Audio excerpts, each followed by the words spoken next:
पाखंडी आडंबरी लोग आपको टैक्स देते हैं तो टैक्स हम भी देते हैं।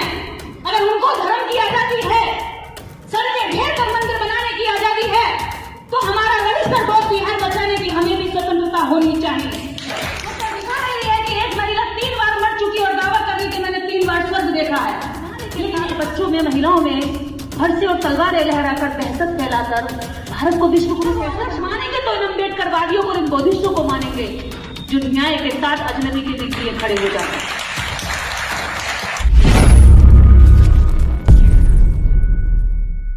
अपनी केवल जुबान से, वाणी से उन पे कोई रिसोर्सेज नहीं है, उन पर खर्चा करने के लिए कोई आईटी सेल नहीं है, उनके पास कोई एक्सपर्ट नहीं है। ये अम्बेडकरवादियों को ट्रेनिंग देने वाला कुछ भी कोई संसाधन, कोई एकेडमी नहीं है। उसके बावजूद ये खुद से ट्रेन होते हैं। इनके अपने कोई साहित्य नहीं है, इनके पुरखों की कोई इनकी जमीन जायदाद नहीं है, कोई व्यापार नहीं है इनके पास पुश्तैनी कुछ भी नहीं है। इनके पास पुश्तैनी अगर कुछ है तो वो खाइयां हैं, गड्ढे हैं, दर्द है, पीड़ा है, दुखन है, वो नासूर है जो सदियों से उनको सताया गया। अगर वो उनको छूते तो कुरेदा जैसा हो जाएगा। इसलिए वो उन जख्मों पर भी खड़े होकर के वो सच की लड़ाई लड़ते हैं और पूरे कॉन्फिडेंस के साथ लड़ते हैं। न जान की कीमत जानते हैं, न मान की कीमत जानते हैं। के द्वारा चुने गए हमारे प्रधानमंत्री जी, हम उनसे यही कहना चाहते हैं कि हम भी इस देश के नागरिक हैं। यदि पाखंडी आडंबरी लोग आपको टैक्स देते हैं तो टैक्स हम भी देते हैं। अगर उनको धर्म की आजादी है, सड़कें ढेर कर मंदिर बनाने की आजादी है, तो हमारा रजिस्टर बोर्ड बिहार बचाने की हमें भी स्वतंत्रता होनी चाहिए। हम अवैध जमीनों पर कब्जा नहीं कर रहे हैं। इस देश के लाखों मंदिर हैं, वो अपने कागज दिखाएं। कहाँ है उनके पास प्रॉपर्टी के कागज? हर साल लाखों मंदिर होते हैं, छोटे गांव से लेकर के बड़े शहर, कस्बे और मेट्रो सिटीज में बन जाते हैं। छतों तक पे मंदिर बना रखे हैं। सरकारी जमीनों पर कब्जा करके मंदिर बनाए हैं, ग्राम सभाओं की जमीन पर कब्जा करके मंदिर बनाए हैं, गरीबों की, हमारे लोगों की जमीनों पर कब्जा करके मंदिर बनाए हैं। कहां है उनके मंदिरों के कागज? पहले अपने कागज दिखाइए, फिर हमसे कागज मांगिए। इस देश के असली जो वास्तव में धार्मिक लोग हैं, जिन्होंने धर्म को धारण किया है, पाखंड का या नाटक का विषय नहीं है, धर्म धारण करने का विषय है। और धर्म को धारण करने वाले इस देश में एक्चुअल लोग केवल बौद्धिस्ट हैं, जिनके आचरण और व्यवहार में भी दिखता है।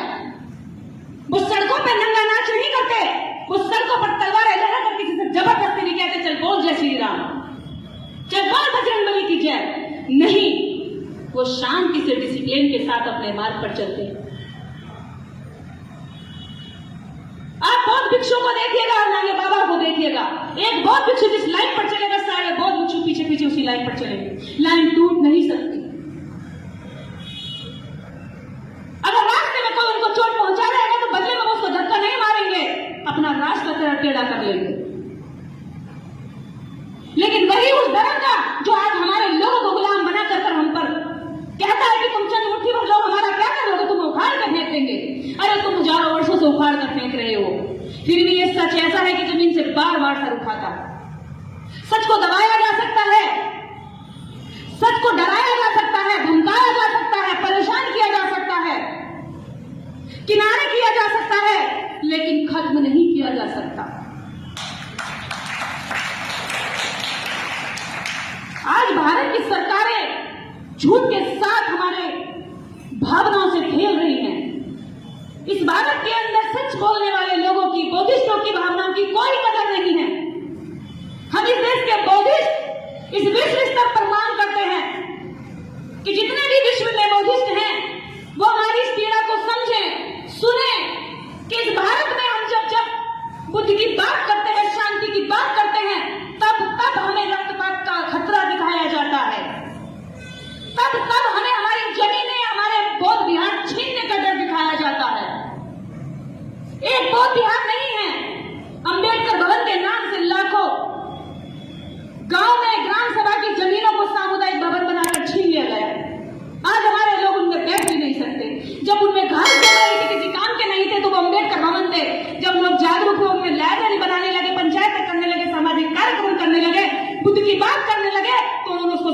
केंद्र बना करके हमसे छीन लिया। विचार से डरते हैं। हम ये कह देना चाहते हैं हमारे देश के प्रधानमंत्री जी, जिन्हें आपने स्वतंत्र वोट देकर इस देश का राजा बनाया, वो जब आपके बुद्धिस्ट कंट्री में आते हैं तो बुद्ध की मूर्ति लेकर के ऋणी होकर के आपके साथ खड़े होते हैं और आपको बुद्ध दान देते हैं, बुद्ध की देन देते हैं। लेकिन जो लोग भारत में बुद्ध को बचाए हुए हैं, बुद्ध से चिपके हुए हैं, बुद्ध को जिंदा करने की कोशिश कर रहे हैं, उनको यहाँ जेलों का खतरा दिखाया जाता है, उनको झूठी धाराओं का खतरा दिखाया जाता है। यहाँ ऐसा कोई भी बुद्धिस्ट व्यक्ति नहीं जो सच में काम कर रहा हो। हम इस दुनिया के समस्त बुद्धिस्ट कंट्री से ये बात बता देना चाहते हैं कि भारत के बौद्धों की स्थिति बहुत बुरी है। इस देश का अल्पसंख्यक हिंदू 3% हमारे स्तर पर तांडव करता है, हमारी जनता को गुमराह करता है, पाखंड का बोलबाला बजाता है, बड़े बड़े प्रचार और देश का टैक्स का जो पैसा है उससे धर्म का प्रचार करता है, नए नए बाबाओं को तैयार करता है, लेकिन इस देश में अस्पताल तैयार नहीं करता है। बुद्ध की मूर्ति तुम्हें बाहर विदेशों में लेकर आता है, लेकिन भारत में तुड़वाता है, उनके खिलाफ काम करता है। यह बुद्धिस्टों की और अम्बेडकरवादियों का दर्द है इस भारत में, जो शायद विश्व स्तर पर नहीं पहुंच पाया, क्योंकि इस देश की स्ट्रीम मीडिया पूरी तरीके से ढोंगी है। वो कल दिखा रही है कि एक महिला 3 बार मर चुकी और दावा कर रही कि मैंने 3 बार स्वर्ग देखा है, लेकिन एक बार भी नहीं दिखा रही कि सेल्फी का जमाना है, हर हाथ में मोबाइल है। जब वो मरी तो स्वर्ग की फोटो क्यों नहीं खींच कर लाई? क्यों नहीं खींच के लाई? तुम्हें इतना बड़ा झूठ बोलने के लिए दबाव क्यों बनाना पड़ रहा है? सेल्फी खींच कर ला कि हम मान लेते।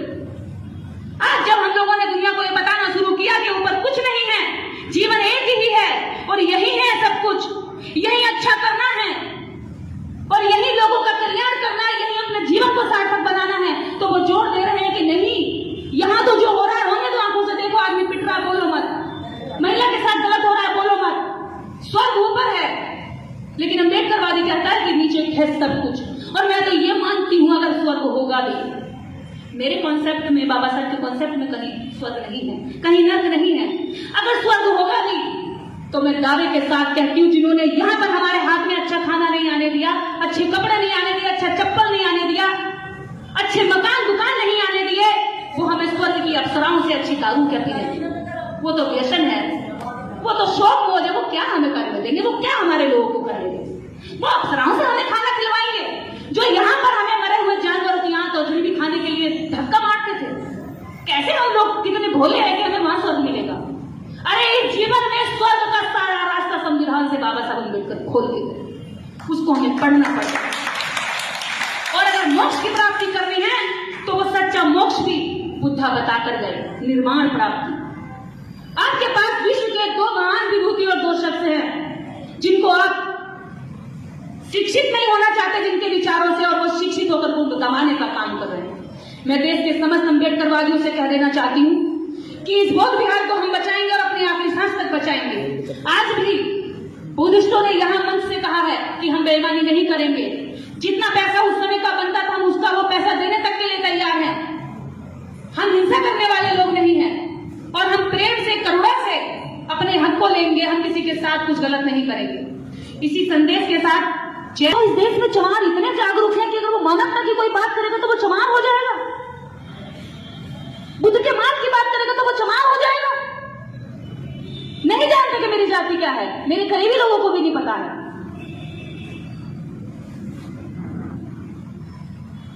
अगर कोई महिलाओं के साथ न्याय की बात करेगा तो वो चमार चमारी हो जाएगा।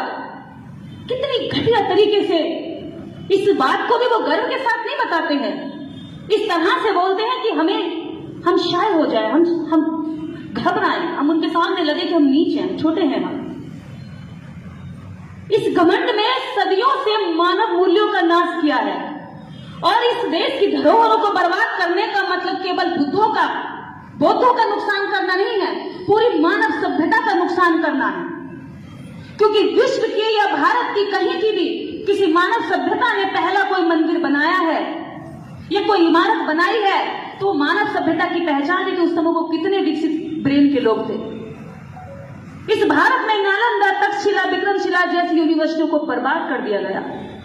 नालंदा 3 महीने जलती रही, 3 महीने तक जलाया गया, क्योंकि नालंदा के अगर कागजों पर लिखा हुआ लेख होता तो शायद 4 दिन में जलकर राख हो गया होता। शिलालेख और ताम्रपत्रों पर लिखा हुआ जो 3 महीने धू धू कर पिघलता रहा। लेकिन आज भी केवल 10% खुदाई हुई है। जब आप बिहार नालंदा जाएंगे तो आप देखेंगे कि आपकी विरासत को किस तरह से बर्बाद किया गया था।